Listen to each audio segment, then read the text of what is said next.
Welcome back to Dhanyabhoomi YouTube channel. So ಇವತ್ತು ನಾನು ಮಾಡ್ತಿದ್ದಂಥ ರೆಸಿಪಿ ಆ್ಯಂಡ್ ಮಾಡಿರೋವಂಥ ರೆಸಿಪಿ ಬಂದುಬಿಟ್ಟು ರಸಮಲೈ. ಸೊ ಹೊರಗಡೆ ಎಲ್ಲ ಹೋಗ್ಬಿಟ್ಟು 70 ರೂಪಾಯಿಗೆ ಒಂದು ರಸಮಲೈ ತಿನ್ನೋ ಬದಲು ಮನೆಯಲ್ಲೇ ಯಾವ ರೀತಿಯಾಗಿ ರಸಮಲೈನ ಮಾಡೋದು ಅಂತೇಳಿ ನಾನು ಇವತ್ತು ತಿಳಿಸ್ಕೊಡ್ತಾ ಇದ್ದೀನಿ.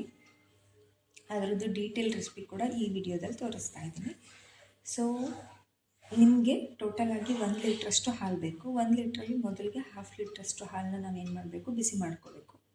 ಸೊ ಈ ಟೆಕ್ನಿಕ್ ಎಲ್ರಿಗೂ ಗೊತ್ತಿರೋದೆ. ಫಸ್ಟಿಗೆ ಹಾಲು ಸ್ವಲ್ಪ ಬಿಸಿ ಆದಮೇಲೆ ಅರ್ಧದಷ್ಟು ಲಿಂಬೆಹಣ್ಣನ್ನು ಅಥವಾ 1 ರಿಂದ 2 ಟೇಬಲ್ ಸ್ಪೂನಷ್ಟು ನಿಂಬೆಹಣ್ಣಿನ ರಸನ ನಾವು ಬಿಸಿ ಮಾಡಿರೋಂಥ ಹಾಲಿಗೆ ಹಾಕಬೇಕು. ಸೊ ಅದೆಲ್ಲನೂ ಕೂಡ ಪನೀರ್ ಥರ ಬಿಡುತ್ತೆ. ಇದ್ರ ಬದಲು ವಿನೇಗರ್ ಕೂಡ ನೀವು ಯೂಸ್ ಮಾಡ್ಬೋದು. ಸೊ ಅದು ಪನೀರೆಲ್ಲ ಬಿಟ್ಟಾದಮೇಲೆ ಕಂಪ್ಲೀಟ್ಲಿ ನೀರು ಸಪ್ರೇಟ್ ಥರ, ಸ್ವಲ್ಪ ತೆಳು ನೀರು ಥರ ಹಾಲೆಲ್ಲ ಇರುತ್ತೆ, ಅದು ಮತ್ತು ಪನೀರು ಎರಡೂ ಕೂಡ ಒಟ್ಟೊಟ್ಟಿಗೆ ಯಾವ ರೀತಿಯಾಗಿ ಕಾಣಿಸ್ತಿದೆ ಅಂತ ನೀವು ನೋಡ್ಬೋದು. ಈ ಥರದ ತನಕನೂ ಕೂಡ ನಾವು ಹಾಲನ್ನು ಕುದಿಸ್ಬೇಕು. ಕುದಿಸಿ ಆದಮೇಲೆ ಒಂದು ವೈಟ್ ಕಲರ್ದು ಬಟ್ಟೆ ತೊಗೋಬೇಕು. ಬಟ್ಟೆ ಕ್ಲೀನಾಗಿರಬೇಕು. ಆ ಬಟ್ಟೆಗೆ ನಾವು ಕುದಿಸಿಟ್ಕೊಂಡಿರೋಂಥ ಹಾಲನ್ನೆಲ್ಲನೂ ಕೂಡ ಹಾಕಬೇಕು. ಅದನ್ನ ಸಪ್ರೇಟ್ ಮಾಡಬೇಕು. ಸಪ್ರೇಟ್ ಮಾಡಿ ನೀಟಾಗಿ ನೀರಿನ ಅಂಶ ಎಲ್ಲ ಹೋಗೋ ತನಕನೂ ಕೂಡ ಹಿಂಡಬೇಕು. ಹಿಂಡ್ಬಿಟ್ಟು ಅದನ್ನ ಸಪ್ರೇಟಾಗಿ ಅದು ಆರೋ ತನಕನೂ ಕೂಡ ನಾವು ಎತ್ತಿಡಬೇಕು. ಪೂರ್ತಿಯಾಗಿರೋಂಥ ನೀರಿನ ಅಂಶ ಎಲ್ಲನೂ ಕೂಡ ನಾವು ಹಿಂಡಬೇಕು. ಸೊ ಇದನ್ನೆಲ್ಲ ಸೈಡಿಗೆ ಎತ್ತಿಟ್ಕೋಬೇಕು. ಅದು ಆರಲಿಕ್ಕೆ ಒಂದು 10 ರಿಂದ 15 ನಿಮಿಷ ಅಥವಾ 20 ನಿಮಿಷ ಬೇಕಾಗುತ್ತೆ. ಅದು ಪೂರ್ತಿಯಾಗಿ ಆರಿದ್ಮೇಲೆ ನೀಟಾಗಿ ನಾದ್ಕೋಬೇಕು. ಈಗ ರೊಟ್ಟಿಗೆ ಹೇಗೆ ನಾದ್ಕೋತೀವಲ್ಲ ಅದೇ ರೀತಿಯಾಗಿ ಸ್ವಲ್ಪ ಸ್ಮೂತ್ ವೇದಲ್ಲಿ ನಾವು ಇದನ್ನ ನಾದ್ಕೋಬೇಕು. ಆಲ್ಮೋಸ್ಟ್ ಅಲ್ಲಿ ಅಂಗೈನ ಯೂಸ್ ಮಾಡ್ಕೊಂಡ್ಬಿಟ್ಟೆ ನಾವು ನಾದ್ಕೋಬೇಕು. ನೀವು ಎಷ್ಟು ಚೆನ್ನಾಗಿ ನಾದ್ಕೋತೀರಲ್ಲ ಅಷ್ಟೇ ಮೃದುವಾಗಿ ನಿಮಗೆ ರಸಮಲೈ ಕೂಡ ಬರುತ್ತೆ.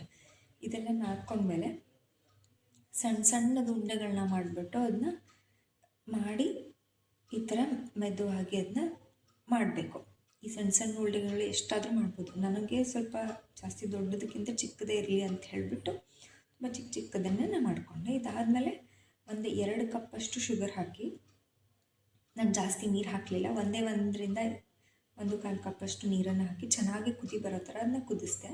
ಸಕ್ಕರೆ ನೀರನ್ನ ಅದೇ ಸಕ್ಕರೆ ಪಾಕಕ್ಕೆ ನಾನು ಮಾಡಿ ಇಟ್ಕೊಂಡಿರೋಂಥ ಉಂಡೆಗಳನ್ನೆಲ್ಲ ಹಾಕಿಬಿಟ್ಟು ಚೆನ್ನಾಗಿ ಕುದಿಸ್ದೆ. ಅದೆಲ್ಲನೂ ಕೂಡ ಸಕ್ಕರೆ ಅಂಶನ ಹೀರ್ಕೊಳ್ಳೋ ತನಕ ಕೂಡ ಕುದಿಸ್ದೆ. ಅದು ಸ್ವಲ್ಪ ದೊಡ್ಡದು ಕೂಡ ಆಗುತ್ತೆ. ಸೈಡಿಗೆ ಎತ್ತಿಟ್ಕೊಂಡೆ ಮಾಡಿ. ಇನ್ನೂ ಅರ್ಧ ಲೀಟ್ರ್ ಹಾಲನ್ನ ಏನು ಮಾಡಿದೆ ಅಂದರೆ ಇನ್ನೊಂದು ಪಾತ್ರೆಗೆ ಇನ್ನೂ ಅರ್ಧ ಲೀಟ್ರ್ ಹಾಕ್ಕೊಂಡ್ಬಿಟ್ಟು ಕುದಿಸ್ದೆ. ಒಂದು ಕುದಿ ಬರೋ ತನಕ ಕುದಿಸ್ಬಿಟ್ಟು ಫುಡ್ ಕಲರ್ ಅಥವಾ ಕೇಸರಿ, ನ್ಯಾಚುರಲ್ ಕೇಸರಿ ಸಿಕ್ಕರೆ ನ್ಯಾಚುರಲ್ ಕೇಸರಿನ ಅದಕ್ಕೆ ಹಾಕಿ ಒಂದು ಕುದಿ ಕುದಿಸ್ಬೇಕು. ಸೊ ನಾನು ಸ್ವಲ್ಪ ಜಾಸ್ತಿ ಗಟ್ಟಿಗೆ ಬರಲಿ ಹಾಲು ಅಂತ ಹೇಳಿಬಿಟ್ಟು ಸ್ವಲ್ಪ ಜಾಸ್ತಿನೇ ಕುದಿಸ್ಬಿಟ್ಟು ಅದಾದಮೇಲೆ ನಾನು ಸಕ್ಕರೆ ಹಾಕ್ತೆ. ಸಕ್ಕರೆ ನಾನು ಹಾಕಿದ್ದು 1 ಕಪ್ಪಷ್ಟು. ಬಟ್ ನಿಮಗೆ ಸ್ವೀಟು ಯಾವುದು ಕಡಿಮೆ ಬೇಕಾ ಜಾಸ್ತಿ ಬೇಕಾ ಅದ್ರ ತಕ್ಕಂಗೆ ನೀವೆಲ್ಲ ಹಾಕ್ಕೋಬೋದು. ಈ ಸಕ್ಕರೆನೆಲ್ಲ ಹಾಕ್ಕೊಂಡಾದ್ಮೇಲೆ ಒಂದು ಕುದಿ ಬರುತ್ತೆ. ಕುದಿ ಬಂದಾದಮೇಲೆ ಒಂದು ಬೌಲಿಗೆ ನಾವು ಅದನ್ನ ಹಾಕ್ಕೋಬೇಕು ಹಾಲನ್ನು. ಆ ಹಾಲನ್ನು ಹಾಕ್ಕೊಂಡು ಈಗ ಸಕ್ಕರೆ ಪಾಕದಲ್ಲಿ ಮಾಡಿ ಇಟ್ಕೊಂಡಿರೋವಂಥ ಬಾಲ್ಸ್ ಇರುತ್ತಲ್ಲ ಅದನ್ನೆಲ್ಲ ಸ್ವಲ್ಪ ಹಿಂಡ್ಬಿಟ್ಟು ಅದು ಸಕ್ಕರೆದು ಏನು ಹಾಲಿಂದ ಇದನ್ನು ಮಾಡ್ಕೊಂಡಿರ್ತೀವಲ್ಲ ಅದಕ್ಕೆಲ್ಲನೂ ಕೂಡ ಟ್ರಾನ್ಸ್ಫರ್ ಮಾಡಬೇಕು ಬಿಸಿ ಇದ್ದಾಗಲೇ. ಆಮೇಲೆ ಒಂದು 20 ನಿಮಿಷ ಬಿಟ್ಬಿಡಬೇಕು. 20 ನಿಮಿಷ ಬಿಟ್ಟಾದ್ಮೇಲೆ ಚೆನ್ನಾಗಿ ಅದು ಹೀರ್ಕೊಂಡಿರುತ್ತೆ. ಅದನ್ನು ಒಂದು ಚಿಕ್ಕದಾದಂಥ ಬೌಲಿಗೆ ಟ್ರಾನ್ಸ್ಫರ್ ಮಾಡ್ಕೊಂಡು ತಿಂತಾಯಿದ್ರೆ ತುಂಬ ಚೆನ್ನಾಗಿರುತ್ತೆ, ರುಚಿಯಾಗಿರುತ್ತೆ.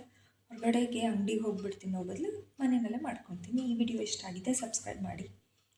Thanks for watching this video.